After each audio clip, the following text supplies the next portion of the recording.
¿Qué tal? ¿Cómo están? Sean muy bienvenidos a una nueva edición de Noticias UDEC por TVU, nuestro programa de análisis, de revisión de las informaciones de la Universidad de Concepción que se han venido publicando los últimos días en el portal oficial de noticias, noticias.udec.cl. En esta jornada me acompañan dos miembros del equipo de la Dirección de Comunicaciones de nuestra Casa de Estudios, a quienes paso a saludar y con quienes vamos a revisar también qué es lo que ha sucedido en la Universidad de Concepción y qué es lo que proyectamos para esta semana tan especial en que se celebra el aniversario 101 de la fundación de nuestra Casa de Estudios. Pablo Acuña, Community Manager de la Universidad de Concepción. ¿Cómo estás? Muy bien, oye, un gusto verlos. Igualmente, porque sí, estamos confinados, estamos en teletrabajo desde hace ya casi 2 meses, así que también en estos espacios son los que nosotros nos encontramos como equipo y también saludamos a Luis Tito Barril, miembro del equipo periodístico de la Dirección de Comunicaciones UDEC. ¿Cómo estás, Tito? Hola Javier, hola Pablo, muy bien acá, ya bastante más acostumbrado al confinamiento, así que con todo el ánimo para desarrollar un buen programa. Tito, partamos contigo, porque tú eres autor del reportaje destacado de esta semana, que da cuenta de los hitos de la humanidad que este 2020 cumplen 100 años. Cuando pensamos que 2020 ha sido un año agitado, también tenemos que imaginar lo que sucedió en 1920 y al parecer fue tanto más. Y bueno, como siempre sucede en la historia en estas revisiones, Tito, miramos lo que sucedió en el pasado para sacar lecciones del presente. Cuéntanos acerca del reportaje en términos generales, con quién conversaste, cuáles fueron los hitos históricos que seleccionaste también y cuáles son las inferencias que tú vas desarrollando también. Bueno, perfecto, es un tema bastante extenso, está ya disponible en el portal de Noticias UDEC, que cuenta, como tú lo señalabas, del año 1920, ¿ya? Cual estamos celebrando justamente este año un centenario de un montón de hitos históricos de ese año. ¿Ya? Esto para contextualizarlo primero, hay que situarse en Europa, ¿ya? En Europa que venía recién de la finalización de la Primera Guerra Mundial. ¿Ya? La Primera Guerra Mundial, donde por supuesto toda la historiografía, la bibliografía disponible habla de las trincheras, de cruentas guerras, de cruentas batallas, ¿ya? Y que el año, bueno, que se desarrolló del año 1914 al año 1918, que finaliza el año justamente 1918, y al año siguiente está el Tratado de Versalles, ¿ya? Y en este Tratado de Versalles también queda establecido el tema de la Sociedad de las Naciones. En la Sociedad de las Naciones, que es por así decirlo, la antesala de la ONU, que tiene una duración de aproximadamente 27 años, nace justamente para evitar que se produzca un nuevo conflicto. Ese es el objetivo general, el objetivo principal que tiene esta nueva Sociedad de las Naciones, que fue donde tuvo una participación muy grande el presidente de Estados Unidos, ¿ya? Que es Thomas Woodrow Wilson, el cual paradójicamente hace todo el esfuerzo porque esta sociedad se cree, y lamentablemente cuando él vuelve a su país después de una estancia de varios meses en Europa, no cuenta con la aprobación del Congreso para que Estados Unidos se integre justamente a esta sociedad, lo que ya la deja con un punto de partida bastante débil al no considerar al elemento clave en la Primera Guerra Mundial, el elemento que decide la suerte de este conflicto. Recordemos que cuando Estados Unidos ingresa a la guerra, ahí se produce el desequilibrio final que termina con la derrota de Alemania y el Imperio Austrohúngaro. ¿Ya? Para este primer punto, conversé con la doctora Paulina Stroza, la directora del Programa de Estudios Europeos, que ella hace hincapié en justamente todo el esfuerzo que hace el presidente Wilson por propiciar esta instancia, la cual sí tiene un funcionamiento que es bastante aceptable, porque no hay que nunca perder de vista que todas estas organizaciones grandes tienen siempre opiniones contrarias. Lo podemos ver con la ONU ahora, que tiene muchos detractores, pero como punto de partida de un concepto clave, que es el multilateralismo, la Sociedad de las Naciones fue absolutamente clave en el reordenamiento mundial post Primera Guerra Mundial, justamente. Tito, bueno, eso como un marco general, ¿no? En la nota, de hecho, tú lo mencionas como el primer hito, pero también hay otras cuestiones que van determinando el desarrollo de la sociedad y también, no solamente occidental, sino que permeando lo que sucede también en el resto del mundo. ¿Cuáles otros elementos tú mencionarías que también se dan cuenta en la nota? Por ejemplo, ¿qué sucedía en América Latina? ¿Cuál era el rol de la mujer en aquellos años? Un debate que también prácticamente 100 años después reflota. ¿Qué otros puntos también tú destacarías, pero también con una perspectiva de presente? Bueno, en América Latina, en esos años, el cuento es extremadamente largo en cuanto a la Revolución Mexicana. Aquí podríamos estar haciendo un especial de 3 horas de Revolución Mexicana y quedaríamos cortos. Pero el hecho que distingue justamente este año es el asesinato del presidente en ejercicio, ¿ya? Mexicano, Venustiano Carranza, uno de justamente los personajes clave dentro de esta revolución, junto con Emiliano Zapata, con Pancho Villa y tantos otros personajes casi mitológicos de la historia de América Latina. Él es asesinado en su desesperado camino por llegar a Veracruz, desde donde quería gobernar por segunda vez, ¿ya? Y esto deja también un poco huérfano a todo este proceso mexicano, pero aún así, una de las obras grandes del presidente Venustiano Carranza fue la Constitución de 1917, justamente, que, con modificaciones, por supuesto, rige hasta el día de hoy, ¿ya? El proceso mexicano realmente cuenta con aristas muy interesantes de alianzas y sucesivas traiciones, que básicamente terminan con la muerte de muchos de los personajes involucrados en este intento, en esta revolución tan grande que se crea contra el llamado porfiriato, ¿ya? El mandato de Porfirio Díaz, que estuvo presente por más de 30 años en tierra azteca. Bueno, y viniendo un poco más al sur, llegando hasta Chile, 1920 también nos trae la primera elección del presidente Arturo Alessandri Palma, el cual marca el fin del régimen parlamentario que se vivía acá en Chile. Él fue el último gobierno, y él también nos deja con la Constitución de 1925, una Constitución que reemplaza la de 1833 y que es vigente hasta el año 1980. Y en esta Constitución se producen hitos bastante interesantes, como la separación de Iglesia-Estado, ¿ya? Pero el presidente Arturo Alessandri Palma es un hombre de luces y sombras, como muchos de los estadistas latinoamericanos y chilenos, ¿ya? Él estuvo involucrado también al mando de grandes matanzas del salitre, de los obreros, ¿ya? Y justamente la historiografía chilena en este tipo de números siempre oscila, ¿no? También se habla de miles de muertos, otros de cientos de muertos, y con este tema podemos conversar con la profesora Laura Benedetti, ¿ya? La doctora Laura Benedetti del Departamento de Historia, que nos brinda un panorama bastante amplio también, que invito a que se pueda consultar en Noticias UDEC. Bueno, y dentro de las lecciones que dejan todos estos procesos, obviamente está el tema del respeto a los procesos democráticos, que se vieron interrumpidos en nuestra Latinoamérica, lamentablemente, como sigue ocurriendo hasta el día de hoy, cuyo ejemplo más claro me parece que es Bolivia, ¿ya? Que es un tema también que se podría analizar con mayor detención, ¿ya? Y también volviendo un poco a Europa, se produce uno de los fenómenos más interesantes del periodo, que es la aparición del nazismo.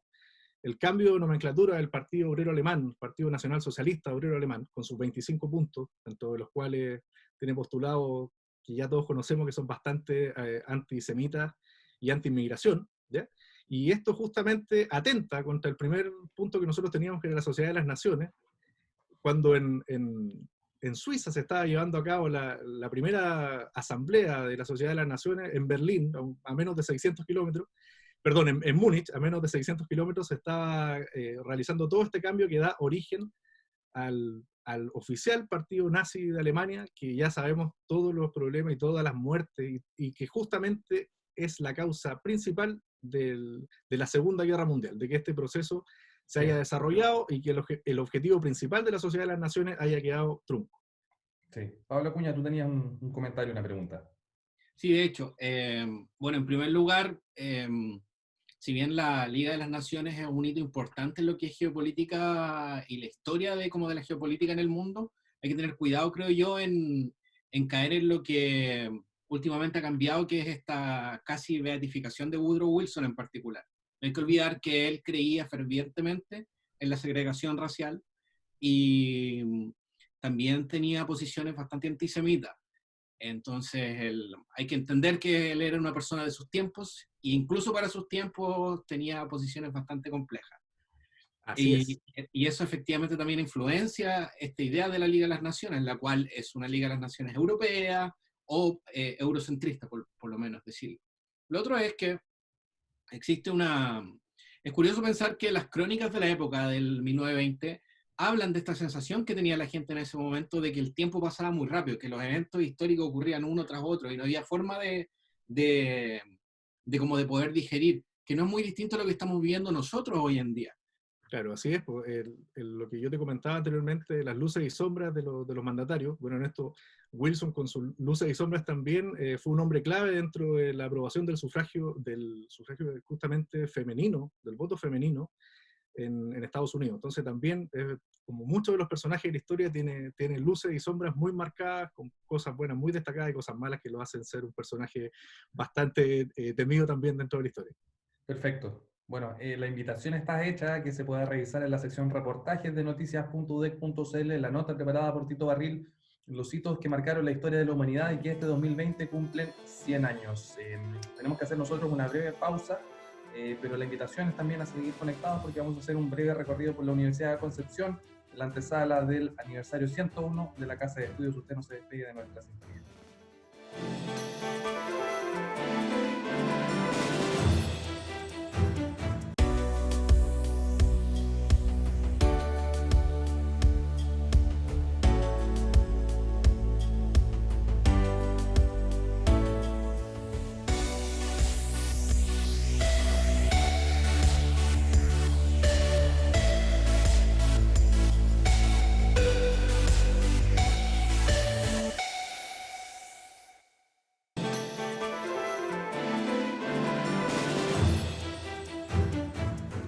Ya estamos de regreso aquí en Noticias UDEC por TVU. En este segundo bloque, tal como en los capítulos anteriores, contamos con una invitada. En este caso se trata de la doctora en antropología Noelia Carrasco.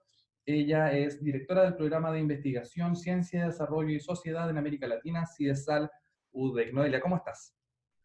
Muy bien, encantada de estar con ustedes. Noelia, bueno, te hemos invitado porque queremos conocer más acerca de CIDESAL y también cuestionarnos, preguntarnos y obtener alguna respuesta en torno a lo que es el rol de las ciencias sociales en el contexto de esta emergencia. Hemos tenido oportunidad de conversar contigo para algunas de las notas que hemos publicado en Noticias UDEC. Partamos desde lo esencial, ¿no? ¿Qué es lo que es CIDESAL? ¿Cuál puede ser su aporte en este contexto? Y luego también la conversación ahí puede ir entregándonos algunos hilos. Sí. Bueno, CIDESAL es un programa de investigación que surgió el año pasado, a mediados del 2019, en la Universidad de Concepción. Es el primer programa de investigación que se crea al alero de la Vicerrectoría de Investigación y Desarrollo para abordar lo que son en general los grandes dilemas que tenemos en América Latina y desde el ángulo que nosotros propusimos fue abordar esto desde las miradas a los conocimientos, la circulación de los conocimientos, ¿no es cierto?, y la construcción de procesos de desarrollo en nuestro continente. Y ese es el ámbito temático amplio que tiene CIDESAL y desde el cual hemos venido trabajando desde su inauguración hasta ahora en la estructuración, ¿no es cierto?, de un programa que permita hacer la difusión de estas grandes preguntas sobre el desarrollo y los conocimientos en América Latina y además un programa que pueda colaborar en que estas preguntas se vayan también, ¿no es cierto?, asociando con los procesos que vamos viviendo. Y eso ha sido un poco lo que hemos estado haciendo desde, bueno, el semestre pasado, ¿no es cierto?, el segundo semestre de 2019 y ahora este primer semestre del 2020. Uno de nuestros focos clave ha sido el programa de financiamiento de tesis que iniciamos el año pasado con un conjunto de investigaciones de pre y posgrado, ¿no es cierto?, que vinieron a entregar precisamente conocimientos sobre estos grandes temas, y ahora tenemos un concurso abierto que finaliza las postulaciones este día viernes 15, en donde esperamos también poder ampliar ese aporte, ¿no es cierto?, y hacer de las investigaciones de tesis una herramienta precisamente para profundizar en el conocimiento de América Latina. Perfecto. Bueno, abrimos la conversación. Tito, Pablo, tenían también comentarios. Sí, de hecho, hace un segundo, Tito, Luis nos hablaba de los desafíos que enfrentó la sociedad en la primera parte del siglo XX, el surgimiento de ideologías autoritarias, etc. Y me da la impresión, y te quería preguntar primero si las ciencias sociales quizás tienen un rol importante en primero explicar eso en el contexto que estamos viviendo ahora, y en segundo lugar quizás incluso evitar esta suerte de tribalismo que estamos viendo surgir en nuestra sociedad. Sí, efectivamente las ciencias sociales tienen un rol fundamental toda vez que se trata de una transformación social. Es decir, en todos los casos, ¿no es cierto?, uno puede decir, los grupos humanos estamos involucrados en tener que flexibilizarnos, ¿no es cierto?, para apropiarnos de procesos a su vez que requieren adaptación. Y en este contexto, y en el contexto actual, y considerando la pregunta que tú me planteas, estamos efectivamente a inicios de un siglo marcado, ¿no es cierto?, por las coordenadas de la globalización económica y cultural, en donde a nivel global, ¿no es cierto?, en muchos territorios del mundo se están produciendo tensiones precisamente entre lo que son las defensas, ¿no es cierto?, de intereses que pueden ser más focalizados respecto de estos intereses más globales. Eso es un poco lo que marca hoy día el escenario en general de cómo nos enfrentamos, ¿no es cierto?, a esta pandemia y esta gran crisis que parece aglutinar a su vez un conjunto de otras crisis, ¿no es cierto?, en las primeras décadas del siglo XXI. Una crisis que se caracteriza precisamente por esa pugna y tensiones, ¿no es cierto?, entre procesos territorializados y otros de orden más global que apuntan también a ejercer un control, una manera de gobernar los territorios y que claramente está en disputa, ¿no es cierto?, con los intereses que tienen estos territorios respecto de cómo llevar sus procesos y salir adelante. ¿Y tú? Profesora, respecto a las organizaciones supraestatales, ¿ya? ¿Cómo Sí. sale de esta crisis, de esta pandemia, también hablando un poco de esto, cómo sale América Latina? ¿Ya? Me refiero, Mm. o sea, nosotros teníamos a UNASUR, ¿ya? Y ahora tenemos a PROSUR. Entonces, todo esto da un indicador de que dependiendo de las características políticas de los diferentes gobiernos, todas las asociaciones supraestatales que se van estableciendo van quedando al margen. ¿Cómo esto se puede plantear desde un punto de vista por así decirlo, un llamado al orden, de que estas organizaciones sí tengan una continuidad y no tengan un cambio tan brusco respecto a los gobiernos que vayan transitando por los países de Sudamérica en este caso? Mm. Lo que pasa es que yo pienso que eso probablemente es muy complejo, ¿no? Porque se trata de organizaciones precisamente que tienen esa naturaleza que pasa por la confluencia, ¿no es cierto?, de determinadas orientaciones en el poder y que permite, ¿no es cierto?, la estructuración precisamente de estas redes y de estos núcleos, ¿no es cierto?, supranacionales que tú mencionas. Entonces, la estabilidad de ellas, en definitiva, depende también de la estabilidad de lo que suceda en los países, ¿no?, y en los territorios y la estabilidad que puedan a su vez propiciar estos gobiernos que a su vez, ¿no es cierto?, se articulan en estas redes supranacionales. Entonces, eso hoy en día es muy difícil, ¿no es cierto?, de poder asegurar y de poder mantener, toda vez que estas disputas de las que hablaba previamente y estas pugnas que hoy día vivimos en América Latina de manera, con una efervescencia, yo diría, como, ¿no es cierto?, permanente, a lo que da lugar precisamente es a visualizar que necesitamos, y pareciera ser que, ¿no es cierto?, las décadas siguientes debiesen venir más bien no a pensar en nuevos pactos, ¿ya?, sino más bien a pensar en cómo desde los países se van propiciando, ¿no es cierto?, espacios que permitan precisamente enfrentar estas disputas, ¿no? ¿Qué tenemos de fondo en nuestras sociedades finalmente latinoamericanas? Y ahí, por ejemplo, en el caso de Chile, la verdad es que nos enfrentamos hoy día a un contexto especialmente, ¿no es cierto?, auspicioso, si podemos decirlo en el buen sentido, toda vez que esta pandemia nos encuentra a puertas de un proceso de debate constitucional. Entonces, yo diría más bien que la mirada de las ciencias sociales hoy en día, ¿no es cierto?, tendría que estar, y así lo hemos visto que en muchos casos está ocurriendo, centrándose y dedicándose a atender a lo que está pasando en los contextos, ¿no es cierto?, nacionales, territoriales de América Latina, ¿sí? Y en esos contextos lo que está primando es más bien la necesidad de replantear algunos asuntos básicos que han sido constituyentes precisamente de nuestra condición latinoamericana, ¿no? Y eso es un poco a donde quizá nos debería llevar ahora el debate y donde las ciencias sociales tendríamos que estar aportando fuertemente en facilitar esas conversaciones, en promover la visibilización de los distintos tipos de conocimiento, ¿sí?, y en procurar una efectiva revisión de aquellas categorías, pilares de nuestra sociedad que hoy día claramente están, ¿no es cierto?, tambaleando y requiriendo un replanteamiento. Sí, conversamos con Noelia Carrasco, antropóloga, doctora en antropología y directora de CIESAL UDEC. Noelia, tenemos también que tener en cuenta que la situación actual tiene efectivamente algunos elementos que podríamos calificar de efectos de lo que empieza a suceder en octubre en nuestro país, ¿no? Porque Sí. estábamos en medio de una crisis social que se estaba tratando de conducir políticamente cuando también nos sobreviene esta emergencia sanitaria. Entonces, si pensamos en la emergencia social, la coyuntura crítica social, si pensamos también en la coyuntura sanitaria y si proyectamos lo que puede suceder desde el punto de vista económico, uno tiende a preguntarse, bueno, ¿qué es lo que le espera a nuestra sociedad? ¿Cómo vamos a salir de esta? ¿Más fortalecidos, más debilitados? ¿Cuáles sientes tú que pueden ser los grandes aprendizajes que podemos llevar de aquí en adelante, pensando, por cierto, en que la historia y los sucesos nos van a volver a enfrentar a elementos críticos, pero ojalá con ciertos aprendizajes? No sé cuál es tu observación.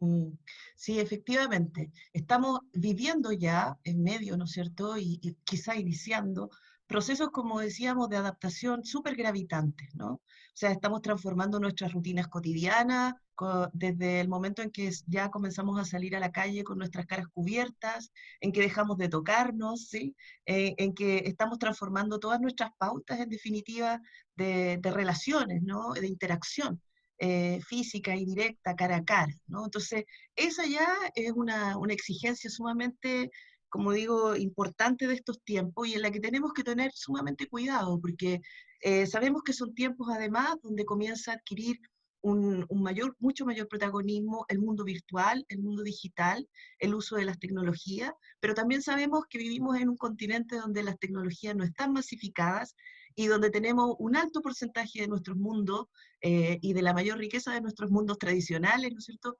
que no tiene un flujo ni tampoco, en muchos casos, la disposición ni las condiciones, ¿verdad?, para poder integrarse a este mundo. Entonces, estamos pensando que lo que viene es más bien la posibilidad, y esto dicho en términos positivos, la posibilidad precisamente de que podamos ir reconstruyendo y diseñando en conjunto, ¿no es cierto?, estas maneras de vivir alternadas entre los mundos digitales, las relaciones virtuales y lo que son las relaciones físicas, ¿no?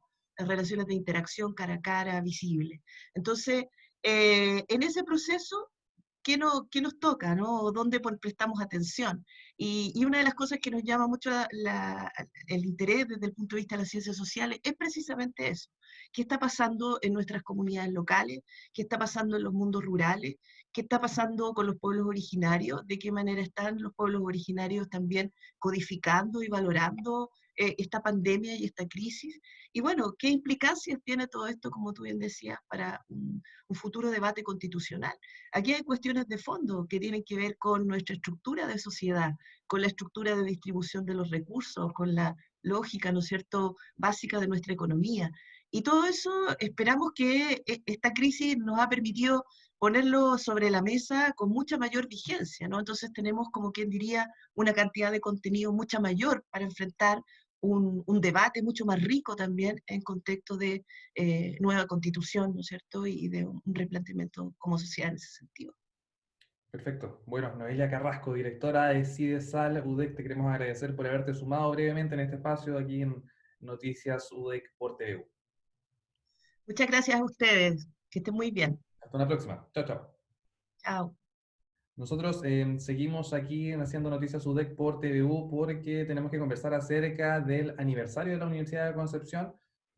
Nuestra casa de estudios cumple 101 años de historia, cierra la temporada de celebración del primer centenario de la U de Concepción. En ese marco, Pablo Acuña, existe una campaña que se ha venido difundiendo fuertemente por redes sociales para que los distintos ex estudiantes y estudiantes de la Universidad de Concepción puedan participar pese a la distancia y pese a las circunstancias de esta conmemoración. Cuéntanos un poquito más de eso.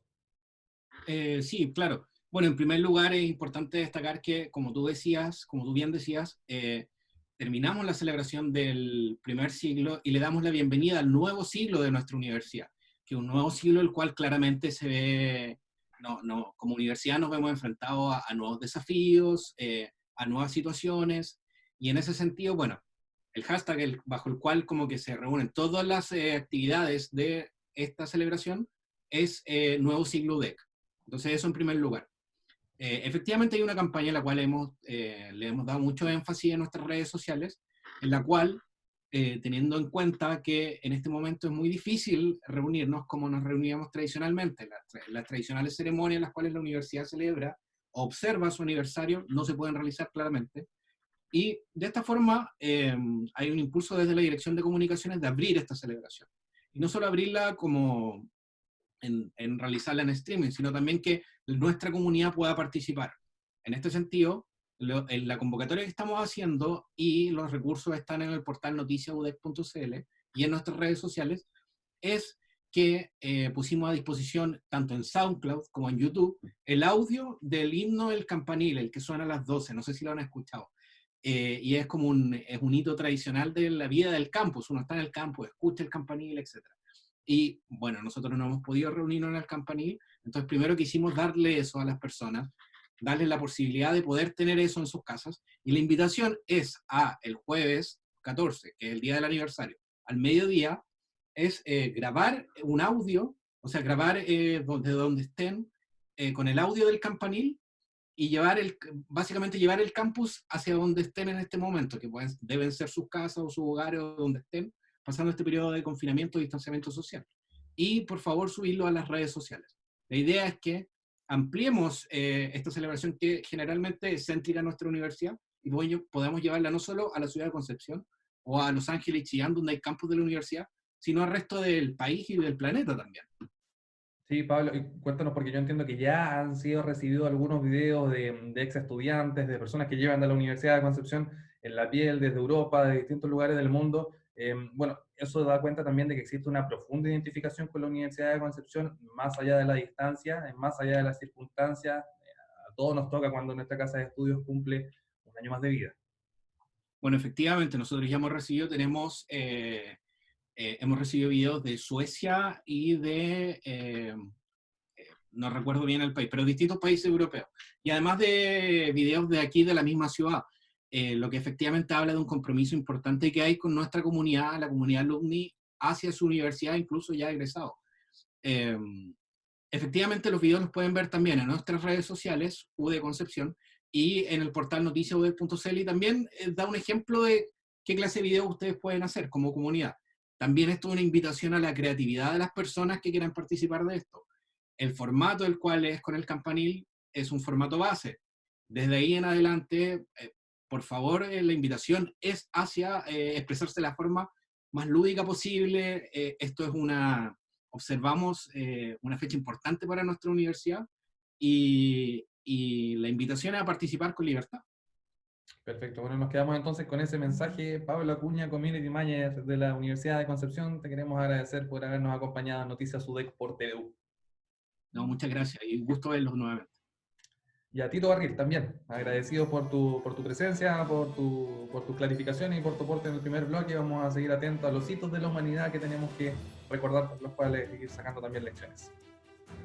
Perfecto, muchas gracias a ustedes y que estén muy bien. Un abrazo a los dos. Que estén muy bien, ustedes también, gracias por preferirnos, y recuerden, Noticias UDEC todas las semanas por TVU. Hasta pronto.